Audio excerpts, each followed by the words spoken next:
Y con nuestro invitado nos quedamos precisamente en Argentina para hablar de la aprobación este miércoles en el Congreso del país del decreto de necesidad y urgencia que permitirá al presidente Javier Milei firmar un nuevo acuerdo con el FMI. Un acuerdo cuyos detalles se desconocen, razón por la que la oposición asegura no lo va a cumplir en caso de volver al poder. Para ahondar en esta nueva polémica vamos a hablar con Manuel Valenti Randi, él es director de OCIPEX, es el colectivo para el estudio y el seguimiento de la política exterior argentina. Nos acompaña desde Buenos Aires, así que en primer lugar, gracias por estar con nosotros. Manuel, ¿en qué condiciones se aprobó ayer el decreto sobre un eventual acuerdo con el FMI? Hola Rodrigo, ¿cómo estás? Un gusto en saludarte primero. A ver, lo que hay que explicar es que la forma en que el gobierno quiere acordar con el Fondo Monetario Internacional es de espaldas a la sociedad, de espaldas a la opinión pública y de espaldas a la institucionalidad política argentina. ¿Por qué te digo esto? Porque, como bien decías, el principal bloque opositor de la República Argentina, Unión por la Patria, alertó que justamente el mecanismo que está utilizando el gobierno para acordar con el FMI es inconstitucional.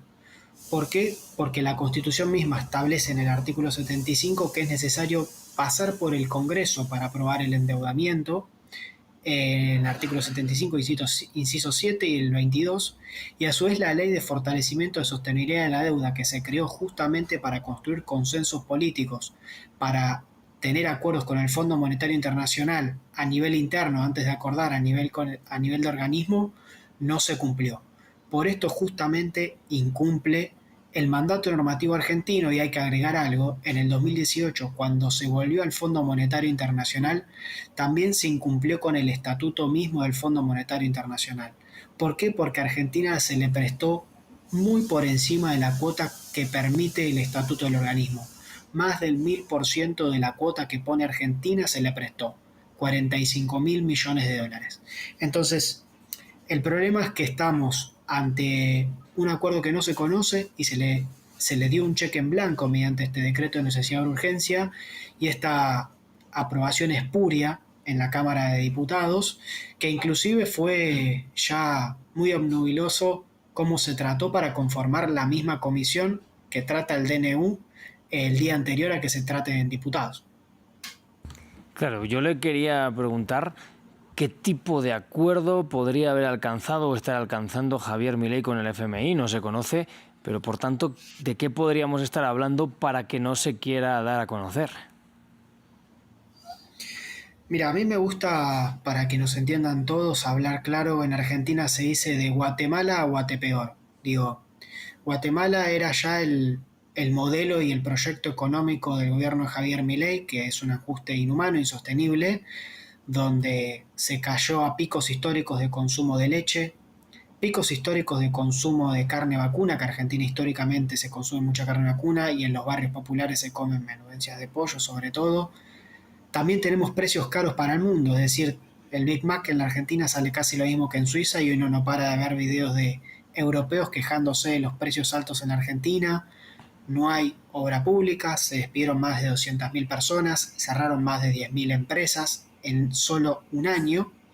Aumentó el endeudamiento público en más de 90.000 millones de dólares, tomando deuda interna y deuda externa, y se contuvo la inflación y se generó una sensación de estabilidad, pisando, luego de una devaluación del 118% apenas arranca el gobierno. Durante más de un año prácticamente no se movió el dólar, que es muy importante para los precios en Argentina. Entonces, ¿qué pasa? ¿Por qué digo Guatemala a Guatepeor? Porque el FMI básicamente le pide que devalúe para prestarle la plata. Y es lo que el gobierno no quiere hacer, porque es el mayor activo que tiene de cara a la sociedad. Un índice de precios y un tipo de cambio que se sostiene ficticiamente. ¿Por qué?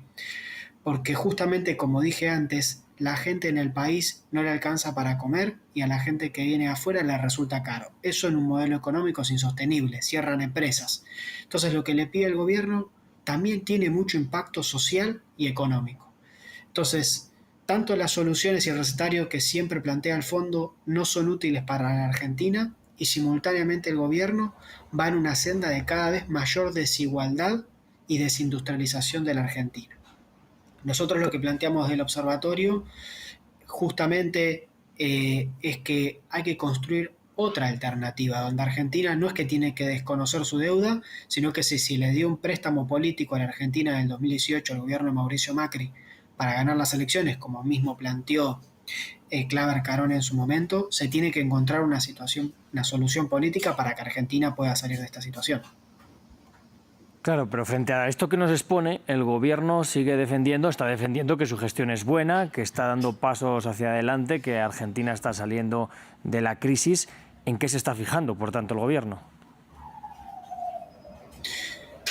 Lo principal que sostiene es que bajó el índice de precios al consumidor a niveles parecidos a los que había en el año 2021 y para atrás. Digo, que igualmente son índices de inflación altos para países o economías más estabilizadas, tanto Brasil, Estados Unidos, países europeos, China. Digo, seguimos teniendo un nivel de inflación alto para lo que es a nivel mundial, pero como hubo primero un fogonazo inflacionario muy alto que generó el propio gobierno, claro, ahora que bajó el índice de inflación mensual, dice que es un logro.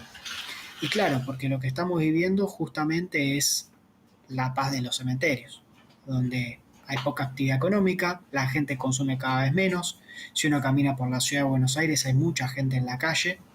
Entonces, me parece que para tener un debate serio no se puede desconocer que hay que buscar bajar la inflación, sostener las cuentas tributarias y fiscales a raya, pero no puede ser a costa de que no se haga una sola obra pública en Argentina, de que los jubilados ganen cada vez menos y que se los reprima cuando reclaman para tener un ingreso digno, porque eso es lo que está pasando. Pues El ajuste es inhumano e insostenible porque para sostener esto se reprime a la sociedad argentina que reclama porque no llega a fin de mes. me gusta Sobre que todo los hable más precisamente débiles. de esto, perdón que le corte, porque quería hablar de ello. Hemos visto este mismo miércoles, mientras se aprobaba este decreto, protestas en las calles. La semana pasada, protestas muy grandes que con una fuerte represión policial. Venimos viendo protestas continuamente, que ya se estaban dando antes del gobierno de Javier Milei, efectivamente, pero ahora han crecido también. Un nuevo acuerdo con el FMI, por tanto, si, como usted indica, estaría pidiendo también la devaluación del Fondo Monetario Internacional, ¿no sería ya la gota que colma el vaso de una sociedad que ya está cansada? Es que justamente este es el debate, cuál va a ser el sendero cambiario, porque lo que sí hay como un acuerdo entre el FMI y el gobierno es que tiene que haber ajuste y más ajuste, es decir, que se ajusta a costa de la sociedad para pagarle a acreedores externos, a costa de que podamos consumir lo que cada uno se gana con su arduo trabajo día a día, y donde quiero decir algo, digo, también me parece que no es serio plantear que esto no implica nueva deuda, porque lo que plantea el gobierno es que va a cambiar la deuda del FMI por las letras intransferibles que tiene el Banco Central del Tesoro, es decir, se cambia deuda interna por deuda externa, y lo que hay que agregar, que me parece que es más importante, es que lo que está pidiendo el gobierno es poder utilizar esta deuda que va a tomar con el Fondo Monetario para fortalecer las reservas y poder intervenir en el mercado de cambio. ¿Qué implica esto? Que como lo que se pide es abrir el cepo, si hay personas que quieran sacar su dinero indiscriminadamente del país, ahora lo van a poder hacer con los dólares del préstamo del Fondo Monetario Internacional. Esta historia ya la vimos con los mismos actores, con Nicolás Caputo, con Sturzenegger, que están en el gobierno al igual que en el gobierno de Mauricio Macri, que fue quien inició nuevamente el ciclo de endeudamiento con el Fondo Monetario Internacional. ¿Y en qué punto quedaría, por tanto, Argentina si se llega a dar una nueva evasión de capitales, al menos que no haya nueva inversión y que se vayan esos dólares también hacia el extranjero? Es que el desenlace este ya lo vimos, digo, porque si se libera lo que se llaman los controles de cambios, o en Argentina se le dice el cepo, en una economía que no está realmente estabilizada, como planteé anteriormente, la volatilidad está a la vuelta de la esquina. Entonces, acá no se va a brindar certidumbre, sino mayor incertidumbre a la sociedad para brindarle certidumbre a los acreedores extranjeros. Que me parece que eso es lo injusto, porque acá queremos orden, seguridad y estabilidad, pero que sea justa para todos, empezando por los más débiles, no por los más fuertes, porque es muy fácil ser indulgente con los débiles y dejar trascender todo a los fuertes como hace este gobierno, o como se acomoda a los designios de las potencias occidentales y a los sectores más reaccionarios, rompiendo con toda una tradición política argentina tanto en el ámbito internacional como regional y de políticas de Estado que se sostuvieron. Digo, me parece que hay una política muy cruel e inhumana de cara a la sociedad que inclusive le dio la espalda, si nos acordamos bien, al inicio de las últimas inundaciones en Bahía Blanca, donde prácticamente no quería brindar apoyo a los damnificados. Digo, el reclamo fue tal que tuvo que ceder el brazo, pero si uno seguía por la perspectiva y las decisiones iniciales, como dijo algún vecino de Bahía Blanca, solo iban para la foto. Bueno, ya le quiero hacer una última pregunta breve. Usted ha dicho que este nuevo acuerdo podría ser inconstitucional o que en principio puede ser inconstitucional. ¿Esto implicaría que la oposición o grupos extraparlamentarios, asociaciones, quien fuera, pudiera intentar tumbar el acuerdo con el FMI? Justamente el último comunicado del bloque senador Unión por la Patria plantea que esto se puede declarar como deuda odiosa, porque si uno no sigue el camino institucional de un gobierno que se aparta sistemáticamente de la institucionalidad, tanto así es que levantó hace poco una sesión con quórum en el Congreso de la Nación Argentina, o se saltea pasos institucionales o declara decretos inconstitucionales como el primer DNU que hizo el gobierno, como el que hizo ahora. Sí. Obviamente estamos asumiendo un compromiso internacional sin el respaldo necesario, el mecanismo institucional necesario para que sea legítimo esa toma de deuda. Esto tiene que tomar nota el FMI y los directores ejecutivos y el board del organismo antes de tomar una decisión. Digo, Pues, porque Manuel, es importante tanto que se cumplan las reglas en Argentina como las reglas en el organismo internacional. Pues Manuel, nos quedamos sin tiempo ya, pero ha sido un placer hablar con usted aquí hoy en France 24 para entender un poquito más el contexto en el que ha sido aprobado este decreto. Gracias. Lo mismo digo, gracias a ustedes.